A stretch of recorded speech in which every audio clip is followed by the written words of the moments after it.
जय जय श्री राधारमन जय जय नवल किशोर जय जय जय चितचोर प्रभु तो जय जय माखन चोर। राधे राधे भक्तजनों, स्वागत है आप सभी का हमारे यूट्यूब चैनल पर। भक्तजनों, आज की कथा में हम आपको सुनाएंगे ध्रुव जी का वर पाकर घर लौटना। तो आइए भक्तों, कथा को प्रारंभ करते हैं। जो भी भक्त चैनल पर नए जुड़े हैं वो हमारे चैनल को सब्सक्राइब जरूर करें, वीडियो को लाइक करें, शेयर करें और कमेंट में राधे राधे अवश्य लिखा करें। बोलो मां के बिहारी लाल की जय। श्री मैत्रेय जी कहते हैं, विदुर जी, भगवान के इस प्रकार आश्वासन देने से देवताओं का भय जाता रहा और वे उन्हें प्रणाम करके स्वर्गलोक को चले गए। तदंतर विराट स्वरूप भगवान गरुड़ पर चढ़कर अपने भक्तों को देखने के लिए मधुवन में आए। उस समय ध्रुव जी तीव्र योगाभ्यास से एकाग्र हुई बुद्धि के द्वारा भगवान की बिजली के समान देदीप्यमान जिस मूर्ति का अपने हृदय कमल में ध्यान कर रहे थे वह सहसा विलीन हो गई। इससे घबरा कर उन्होंने ज्यों ही नेत्र खोले कि भगवान के उसी रूप को बार अपने सामने खड़ा देखा। प्रभु का दर्शन पाकर बालक ध्रुव को बड़ा कौतूहल हुआ। वे प्रेम में अधीर हो गए। उन्होंने पृथ्वी पर दंड के समान लौटकर उन्हें प्रणाम किया। फिर वे इस प्रकार प्रेम भरी दृष्टि से उनकी ओर देखने लगे मानो नेत्रों से उन्हें पी जाएंगे, मुख से चूम लेंगे और भुजाओं में कस लेंगे। वे हाथ जोड़े प्रभु के सामने खड़े थे और उनकी स्तुति करना चाहते थे, परंतु किस प्रकार करें ये नहीं जानते थे। सर्वांतर्यामी हरि उनके मन की बात जान गए। उन्होंने कृपा पूर्वक अपने वेद में शंख को उनके गाल से छुआ दिया। ध्रुव जी भविष्य में अविचल पद प्राप्त करने वाले थे। इस समय शंख का स्पर्श होते ही उन्हें वेद में दिव्य वाणी प्राप्त हो गई और जीव तथा ब्रह्म के स्वरूप का भी निश्चय हो गया। वे अत्यंत भक्ति भाव से धैर्य पूर्वक विश्वविख्यात कीर्तिमान श्री हरि की स्तुति करने लगे। ध्रुव जी ने कहा, प्रभु आप सर्वशक्ति संपन्न हैं। आप ही मेरे अंतःकरण में प्रवेश कर अपने तेज से मेरी इस सोई हुई वाणी को सजीव करते हैं तथा हाथ पैर कान और त्वचा आदि अन्यान्य इंद्रियों एवं प्राणों को भी चेतनता देते हैं। मैं आप अंतर्यामी भगवान को प्रणाम करता हूँ। भगवान आप एक ही हैं, परंतु अपनी अनंत गुणमयी माया शक्ति से इस महदादि संपूर्ण प्रपंच को रचकर अंतर्यामी रूप से उसमें प्रवेश कर जाते हैं और फिर इसके इंद्रियादि असत गुणों में उनके अधिष्ठात्र देवताओं के रूप में स्थित होकर अनेक रूप भासते हैं। ठीक वैसे ही जैसे तरह तरह की लकड़ियों से प्रकट हुई आग अपनी उपाधियों के अनुसार भिन्न भिन्न रूपों में भासती है। नाथ, सृष्टि के आरंभ में ब्रह्मा जी ने भी आपकी शरण लेकर आपके दिए हुए ज्ञान के प्रभाव से ही इस जगत को सोकर उठे हुए पुरुष के समान देखा था। दीनबंधो, उन्हीं आपके चरण कमल का मुक्त पुरुष भी आश्रय लेते हैं। कोई भी कृतज्ञ पुरुष उन्हें कैसे भूल सकता है। प्रभु, इन समतुल्य शरीरों के द्वारा भोगा जाने वाला इंद्रिय और विषयों के संसर्ग से उत्पन्न सुख तो मनुष्यों को नरक में भी मिल सकता है। जो लोग इस विषय सुख के लिए लालायित रहते हैं और जो जन्म मरण के बंधन से छुड़ा देने वाले कल्पतरु स्वरूप आपकी उपासना भगवत प्राप्ति के सिवा किसी अन्य उद्देश्य से करते हैं, उनकी बुद्धि अवश्य आपकी माया के द्वारा ठगी गई है। नाथ, आपके चरण कमलों का ध्यान करने से और आपके भक्तों के पवित्र चरित्र सुनने से प्राणियों को जो आनंद प्राप्त होता है वह निजानंद स्वरूप ब्रह्म में ही भी नहीं मिल सकता। फिर जिन्हें काल की तलवार काट डालती है उन स्वर्गीय विमानों से गिरने वाले पुरुषों को तो वह सुख मिल ही कैसे सकता है। अनंत परमात्मन, मुझे तो आप उन विशुद्ध हृदय महात्मा भक्तों का संग दीजिए जिनका आप में अविच्छिन्न भक्तिभाव है, उनके संग में मैं आपके गुणों लीलाओं की कथा सुधा को पी पी कर उन्मत्त हो जाऊंगा और सहज ही इस अनेक प्रकार के दुखों से पूर्ण भयंकर संसार सागर के उस पार पहुंच जाऊंगा। कमलनाथ प्रभु, जिनका चित्त आपके चरण कमल की सुगंध में लुभाया हुआ है, उन महानुभावों का जो लोग संग करते हैं वे अपने इस अत्यंत प्रिय शरीर और उसके संबंधी पुत्र मित्र ग्रह और स्त्री आदि की सुध भी नहीं करते। आजन्मा परमेश्वर, मैं तो पशु वृक्ष पर्वत पक्षी सरीसृप सर्पादि रेंगने वाले जंतु देवता दैत्य और मनुष्य आदि से भरपूर तथा मैदादि अनेकों कारणों से संपादित आपके इस सदात्मक स्थूल विश्वरूप को ही जानता हूँ। इससे परे जो आपका परम स्वरूप है, जिसमें वाणी की गति नहीं है, उसका मुझे पता नहीं है। भगवान, कल्प का अंत होने पर योग निद्रा में स्थित जो परम पुरुष इस संपूर्ण विश्व को अपने उदर में लीन करके शेष जी के साथ उन्हीं की गोद में शयन करते हैं तथा जिनके नाभि समुद्र से प्रकट हुए सर्वलोक में स्वर्ण वर्ण कमल से परम तेजों में ब्रह्मा जी उत्पन्न हुए, वे भगवान आप ही हैं। मैं आपको प्रणाम करता हूँ। प्रभु, आप अपनी अखंड चिन्मयी दृष्टि से बुद्धि की सभी अवस्थाओं के साक्षी हैं तथा नित्य मुक्त शुद्ध सत्व में सर्वज्ञ परमात्म स्वरूप निर्विकार आदि पुरुष षडेश्वर संपन्न एवं तीनों गुणों के अधीश्वर हैं। आप जीव से सर्वथा भिन्न हैं तथा संसार की स्थिति के लिए यज्ञाधिष्ठाता विष्णु रूप से विराजमान हैं। आपसे ही विद्या अविद्या आदि विरुद्ध गतियों वाली अनेकों शक्तियां धारावाहिक रूप से निरंतर प्रकट होती रहती हैं। आप जगत के कारण अखंड अनादि अनंत आनंदमय निर्विकार ब्रह्म स्वरूप हैं। मैं आपकी शरण हूँ। भगवान, आप परमानंद मूर्ति हैं। जो लोग ऐसा समझकर निष्काम भाव से आपका निरंतर भजन करते हैं, उनके राज्यादि भोगों की अपेक्षा आपके चरण कमलों की प्राप्ति ही भजन का सच्चा फल है। स्वामिन, यद्यपि बात ऐसी ही है तो भी गौ जैसे अपने तुरंत के जन्मे हुए बछड़े को दूध पिलाती और व्याघ्र आदि से बचाती रहती है, उसी प्रकार आप भी भक्तों पर कृपा करने के लिए निरंतर विकल रहने के कारण हम जैसे सकाम जीवों की भी कामना पूर्ण करके उनकी संसार वैसे रक्षा करते रहते हैं। श्री मैत्रेय जी कहते हैं, विदुर जी, जब शुभ संकल्प वाले मतिमान ध्रुव जी ने इस प्रकार स्तुति की, तब भक्त वत्सल भगवान उनकी प्रशंसा करते हुए कहने लगे। श्री भगवान ने कहा, उत्तम व्रत का पालन करने वाले राजकुमार, मैं तेरे हृदय का संकल्प जानता हूँ। यद्यपि उस पद का प्राप्त होना बहुत कठिन है, तो भी मैं तुझे वह देता हूँ। तेरा कल्याण हो। भद्र, जिस तेजों में अविनाशी लोक को आज तक किसी ने प्राप्त नहीं किया, जिसके चारों ओर ग्रह नक्षत्र और तारागण रूप ज्योति चक्र उसी प्रकार चक्कर काटता रहता है, जिस प्रकार मेढ़ी की चारों ओर दबरी के बैल घूमते रहते हैं। अवान्तर कल्प पर्यंत रहने वाले अन्य लोकों का नाश हो जाने पर भी जो स्थिर रहता है तथा तारागण के सहित धर्म अग्नि कश्यप और शुक्र आदि नक्षत्र एवं सप्तऋषिगण जिनकी प्रदक्षिणा किया करते हैं, वह ध्रुव लोक में तुझे देता हूँ। यहाँ भी जब तेरे पिता तुझे राज आसन देकर वन को चले जाएंगे, तब तू 36,000 वर्ष तक धर्म पूर्वक पृथ्वी का पालन करेगा। तेरी इंद्रियों की शक्ति ज्यों की त्यों बनी रहेगी। आगे चलकर किसी समय तेरा भाई उत्तम शिकार खेलता हुआ मारा जाएगा, तब उसकी माता सुचि पुत्र प्रेम में पागल होकर उसे वन में खोजती हुई दावानल में प्रवेश कर जाएगी। यज्ञ मेरी प्रिय मूर्ति है, तू अनेकों बड़ी बड़ी दक्षिणाओं वाले यज्ञों के द्वारा मेरा यजन करेगा तथा यहाँ उत्तम उत्तम भोग भोग कर अंत में मेरी स्मरण करेगा। इससे तू अंत में संपूर्ण लोगों के वंदनीय और सप्तऋषियों से भी ऊपर मेरे निज धाम को जाएगा, जहां पहुंच जाने पर फिर संसार में लौटकर नहीं आना होता है। श्री मैत्रेय जी कहते हैं, बालक, ध्रुव से इस प्रकार पूजित हो और उसे अपना पद प्रदान कर भगवान से गरुड़ ध्वज उसके देखते देखते अपने लोक को चले गए।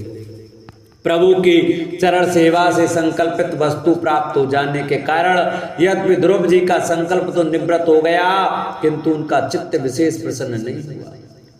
फिर वे अपने नगर को लौट गए। विदुर जी ने पूछा, ब्राह्मण, मायापति श्री हरि का परम पद तो अत्यंत दुर्लभ है और मिलता भी उनके चरण कमलों की उपासना से ही है। ध्रुव जी भी सारा सार का पूर्ण विवेक रखते थे, फिर एक ही जन्म में उस परम पद को पा लेने पर भी उन्होंने अपने को अकृतार्थ क्यों समझा।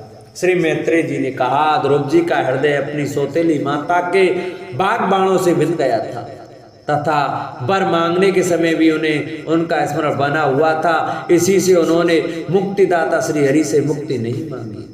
अब जब भगवत दर्शन से वह मनोमालिन्य दूर हो गया तो उन्हें अपनी इस भूल के लिए पश्चाताप हुआ। ध्रुव जी मन ही मन कहने लगे, अहो सनकादि उर्दुरेता नैष्ठिक ब्रह्मचारी सिद्ध भी जिन्हें समाधि द्वारा अनेकों जन्मों में प्राप्त कर पाते हैं, उन भगवत चरणों की छाया को मैंने 6 महीने में ही पा लिया, किंतु चित्त में दूसरी वासना रहने के कारण मैं फिर उनसे दूर हो गया। अहो मुझ मंद भाग्य की मूर्खता तो देखो, मैंने संसार पास को काटने वाले प्रभु के पाद पद्मों में पहुंचकर भी उनसे नाशवान वस्तु की ही याचना की। देवताओं को स्वर्ग भोग के पश्चात फिर नीचे गिरना होता है, इसलिए वे मेरी भगवत प्राप्ति रूप उच्च स्थिति को सहन नहीं कर सके, अतः उन्होंने ही मेरी बुद्धि को नष्ट कर दिया। तभी तो मुझ दुष्ट ने नारद जी की यथार्थ बात भी स्वीकार नहीं की। यद्यपि संसार में आत्मा के सिवा दूसरा कोई भी नहीं है, तथापि सोया हुआ मनुष्य जैसे स्वप्न में अपने ही कल्पना किए हुए व्याघात से डरता है, उसी प्रकार मैंने भी भगवान की माया से मोहित होकर भाई को ही शत्रु मान लिया और व्यर्थी द्वेष रूप हार्दिक रोग से जलने लगा, जिन्हें प्रसन्न करना अत्यंत कठिन है। उन्हीं विश्वात्मा श्री हरि को तपस्या द्वारा प्रसन्न करके मैंने जो कुछ मांगा है वह सब व्यर्थ है।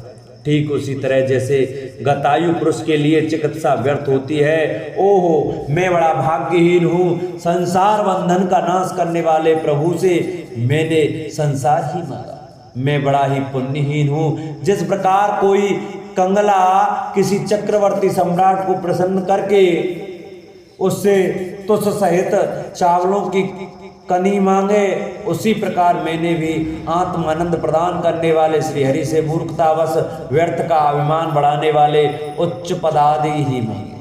श्री मैत्रेय जी कहते हैं, तात तुम्हारी तरह जो लोग श्री मुकुंद पदारविंद मकरंद के ही मधुकर हैं, जो निरंतर प्रभु के चरण रज का ही सेवन करते हैं और जिनका मन अपने आप आई हुई सभी परिस्थितियों में संतुष्ट रहता है, वे भगवान से उनकी सेवा के सिवा अपने लिए और कोई भी पदार्थ नहीं मांगते। इधर जब राजा उत्तानपाद ने सुना कि उनका पुत्र ध्रुव लौट घर आ रहा है, तो उन्हें इस बात पर वैसे ही विश्वास नहीं हुआ जैसे कोई किसी के यमलोक से लौटने की बात पर विश्वास न करे। उन्होंने यह सोचा कि मुझ अब आगे का ऐसा भाग्य कहाँ, परंतु फिर उन्हें देवर्षि नारद की बात याद आ गई। इससे उनका इस बात से विश्वास हुआ और वे आनंद के वेग से अधीर हो उठे। उन्होंने अत्यंत प्रसन्न होकर यह समाचार लाने वाले को एक बहुमूल्य हार दिया। राजा उत्तानपाद ने पुत्र का मुख देखने के लिए उत्सुक होकर बहुत से ब्राह्मण कुल के बड़े बूढ़े मंत्री और बंधुजनों को साथ लिया तथा एक बढ़िया घोड़ों वाले स्वर्ण जड़ित रथ पर सवार होकर वे झटपट नगर के बाहर आए। उनके आगे आगे वेद ध्वनि होती जाती थी तथा शंख दुंदुभी एवं बंसी आदि अनेकों मांगलिक बाजे बजते जाते थे। उनकी दोनों रानियां सुनीति और सुचि भी स्वर्णमय आभूषणों से विभूषित हो राजकुमार उत्तम के साथ पालकियों पर चढ़कर चल रही थी। ध्रुव जी की उपवन के पास आ पहुंचे। उन्हें देखते ही महाराज उत्तानपाद तुरंत रथ से उतर पड़े। पुत्र को देखने के लिए वे बहुत दिनों से उत्कंठित हो रहे थे। उन्होंने झटपट आगे बढ़कर प्रेमातुर हो लंबी लंबी सांसें लेते हुए ध्रुव को भुजाओं में भर लिया। अब ये पहले के ध्रुव नहीं थे। प्रभु के परम पुनीत पाद पद्मों का स्पर्श होने से इनके समस्त पाप बंधन कट गए थे। राजा उत्तानपाद की एक बहुत बड़ी कामना पूर्ण हो गई। उन्होंने बार बार पुत्र का सिर सूंघा और आनंद तथा प्रेम के कारण निकलने वाले ठंडे ठंडे आंसू से उन्हें नहला दिया। तदंतर सज्जनों में अग्रगण्य ध्रुव जी ने पिता के चरणों में प्रणाम किया और उनसे आशीर्वाद पाकर कुशल प्रश्न आदि से सम्मानित हो दोनों माताओं को प्रणाम किया। छोटी माता सुरुचि ने अपने चरणों पर झुके हुए बालक ध्रुव को उठाकर हृदय से लगा लिया और अश्रुगदगद वाणी से चिरंजीवी रहो ऐसा आशीर्वाद दिया। जिस प्रकार जल स्वयं ही नीचे की ओर बहने लगता है, उसी प्रकार मैत्रेय आदि गुणों के कारण जिस पर श्री भगवान प्रसन्न हो जाते हैं, उसके आगे सभी जीव झुक जाते हैं। इधर उत्तम और ध्रुव दोनों ही प्रेम से विहल होकर मिले। एक दूसरे के अंगों का स्पर्श पाकर उन दोनों के ही शरीर में रोमांच आया तथा नेत्रों से बार बार आंसुओं की धारा बहने लगी। ध्रुव की माता सुनीति अपने प्राणों से भी प्यारे पुत्र को गले लगाकर सारा संताप भूल गई। उसके सुकुमार अंगों के स्पर्श से उसे बड़ा ही आनंद प्राप्त हुआ। वीरवर विदुर जी वीर माता सुनीति के स्तन उसके नेत्रों से जड़ते हुए मंगलमय आनंद आंसुओं से भीग गए और उसने बार बार दूध बहने लगा। उस समय पुरवासी लोग उसकी प्रशंसा करते हुए कहने लगे, महारानी जी आपका लाल बहुत दिनों से खोया हुआ था, सौभाग्यवश अब वह लौट आया। ये हम सबका दुख दूर करने वाला है, बहुत दिनों तक भूमंडल की रक्षा करेगा। आपने अवश्य ही शरणागत भयभंजन श्री हरि की उपासना की है। उनका निरंतर ध्यान करने वाले धीर पुरुष परम दुर्जय मृत्यु को भी जीत लेते हैं। विदुर जी इस प्रकार जब सभी लोग ध्रुव के प्रति अपना लाड़ प्यार प्रकट कर रहे थे, उसी समय उन्हें भाई उत्तम के सहित हथनी पर चढ़ा कर महाराज उत्तानपाद ने बड़े हर्ष के साथ राजधानी में प्रवेश किया। उस समय सभी लोग उनके भाग्य की बड़ाई कर रहे थे। नगर में जहां तहां मगर के आकार के सुंदर दरवाजे बनाए गए थे तथा फल फूलों के गुच्छों के सहित केले के खंभे और सुपारी के पौधे सजाए गए थे। द्वार द्वार पर दीपक के सहित जल के कलश रखे हुए थे, जो आम के पत्तों, वस्त्रों, पुष्प मालाओं तथा मोती की लड़ियों से सुसज्जित थे। जिन अनेकों परकोटों, फाटकों और महलों से नगरी सुशोभित थी, उन सबको स्वर्ण की सामग्रियों से सजाया गया था तथा उनके कंगूरे विमानों के शिखरों के समान चमक रहे थे। नगर के चौक, गलियों, अटारियों और सड़कों को झाड़ बुहार कर उन पर चंदन का छिड़काव किया गया था तथा जहाँ तहाँ खील, चावल, पुष्प, फल, जौ एवं अन्य मांगलिक उपार सामग्रियां सजी रखी थी। ध्रुव जी राजमार्ग से जा रहे थे। उस समय जहां तहां नगर की शीलवती सुंदरियां उन्हें देखने को एकत्रित हो रही थी। उन्होंने वात्सल्य भाव से अनेकों आशीर्वाद देते हुए उन पर सफेद सरसों, अक्षत, दही, जल, दूर्वा, पुष्प और फलों की वर्षा की। इस प्रकार उनके मनोहर गीत सुनते हुए ध्रुव जी अपने पिता के महल में प्रवेश किया। वह श्रेष्ठ भवन महामूल्य मणियों की लड़ियों से सुसज्जित था। उसमें अपने पिताजी के लाड़ प्यार का सुख भोगते हुए वे उसी प्रकार आनंद पूर्वक रहने लगे जैसे स्वर्ग में देवता लोग रहते हैं। वहाँ दूध के फेन के समान सफेद और कोमल सैयाएं, हाथी दांत के पलंग, सुनहरी कामदार पर्दे, बहुमूल्य आसन और बहुत सा सोने का सामान था। उसकी स्फटिक और महामरकत मणि पन्ने की दीवार में रत्नों की बनी हुई स्त्री मूर्तियों पर रखे हुए मणिमय दीपक जगमगा रहे थे। उस महल के चारों ओर अनेक जाति के दिव्य वृक्षों से सुशोभित उद्यान थे, जिनमें नर और मादा पक्षियों का कलरव तथा मतवाले भौरों का गुंजार होता रहता था। उन बगीचों में वैदुर्यमणि पुखराज की सीढ़ियां से सुशोभित बावलियां थी, जिनमें लाल, नीले और सफेद रंग के कमल खिले रहते थे तथा हंस, कारंडव, चकवा एवं सारस आदि पक्षी क्रीड़ा करते रहते थे। राजर्षि उत्तानपाद ने अपने पुत्र के अति अद्भुत प्रभाव की बात देवर्षि नारद से पहले ही सुन रखी थी। अब उसे प्रत्यक्ष वैसा ही देखकर उन्हें बड़ा आश्चर्य हुआ। फिर यह देखकर कि अब ध्रुव तरुण अवस्था को प्राप्त हो गए हैं, अमात्य वर्ग उन्हें आदर की दृष्टि से देखते हैं तथा प्रजा भी उन पर अनुराग है। उन्होंने उन्हें निखिल भूमंडल के राज्य पर अभिषिक्त कर दिया और आप वृद्धावस्था आई जानकर आत्मस्वरूप का चिंतन करते हुए संसार से विरक्त होकर वन को चल दिए। बोलो बांके बिहारी लाल की।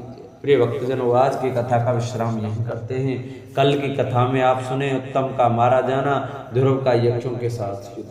तो सभी भक्तजन हमारी कथा को प्रतिदिन बड़े श्रद्धा भाव प्रसन्न चित्तमन से सुने।